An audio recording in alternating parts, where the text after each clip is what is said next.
Do you eat enough veggies? Be honest. If you answered no, there are probably a few reasons why. I'm going to share an idea that might help you get more veggies and friends into your life. And even if you answered yes, learning about community supported agriculture might be fun for you too. First, let's look at the history of grocery shopping.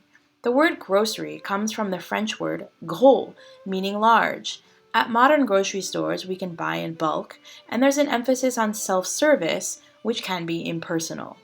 Clearly, we value convenience, but what are we losing? The 1980s saw the pendulum swing back from massive food industrialization to local food production, organic farming, seed saving, and teaching gardening skills to vulnerable populations. The slow food movement began to take root and sprout across the world. This is where community supported agriculture, or CSA, comes in. CSA connects farmers and consumers by selling subscriptions to the harvest of a local farm. This model allows the farmer and consumer to share the risks of farming.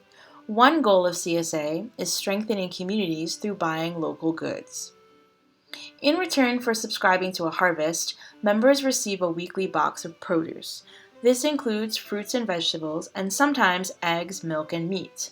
Farmers cultivate relationships by inviting members to harvest and holding farm events. Some allow members to work on the farm in exchange for food. In areas that are considered food deserts, an active CSA can mean the difference between having access to healthy food or not. CSAs are often used to benefit vulnerable populations like veterans, people experiencing homelessness, refugees, the incarcerated, and lower income families by providing work shares and education. There are different ways to participate in CSA. The most common is by purchasing a membership to a farm. The growing season might span from April through November depending on the climate. Members sign up to receive weekly shares and then pick up their share box at the farm or at a designated location. When you subscribe to a CSA, you are asked to pay upfront for the shares you will receive in the season. This goes towards the cost of running the CSA and growing the food. Startup costs include seeds, irrigation systems, tools, and farm equipment. Members share equally in the risks associated with farming. A share for a family can range between $300 and $600 over the course of a typical 18-week growing season. That works out to about $25 a week for a box of vegetables. Subscriptions usually open before the growing season starts, as their collection helps with startup costs. Of course, not everyone is able to pay for a whole share up front. Many CSAs offer work shares where members contribute to farming in exchange for discounted shares. Another way to contribute to costs is a sponsored share. You can buy a share for families who might not be able to buy their own.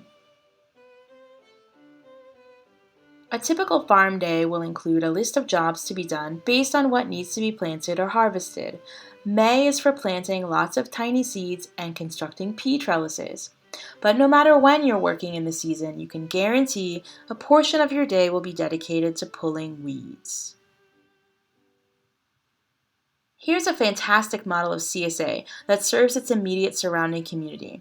Elyria Swansea is a neighborhood in North Denver that was lacking a grocery store.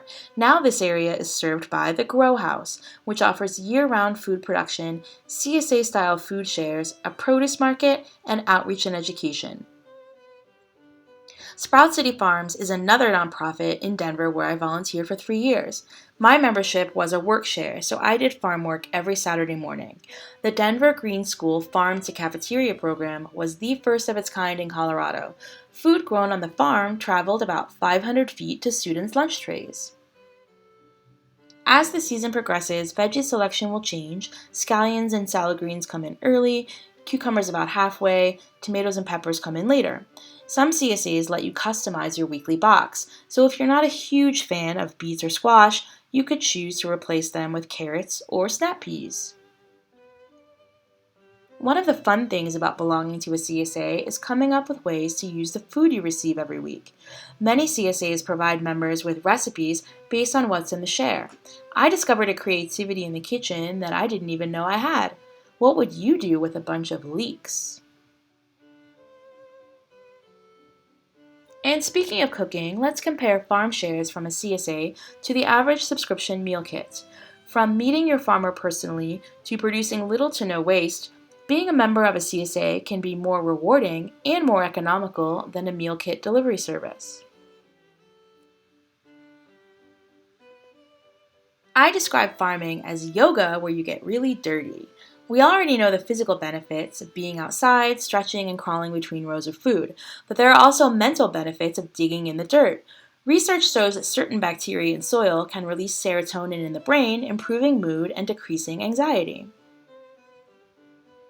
Many CSA farms hold special events, fundraisers, and educational programs like field dinners on the farm, outdoor movie nights, cooking demonstrations, team building days, silent auctions, square dances, and weed dating.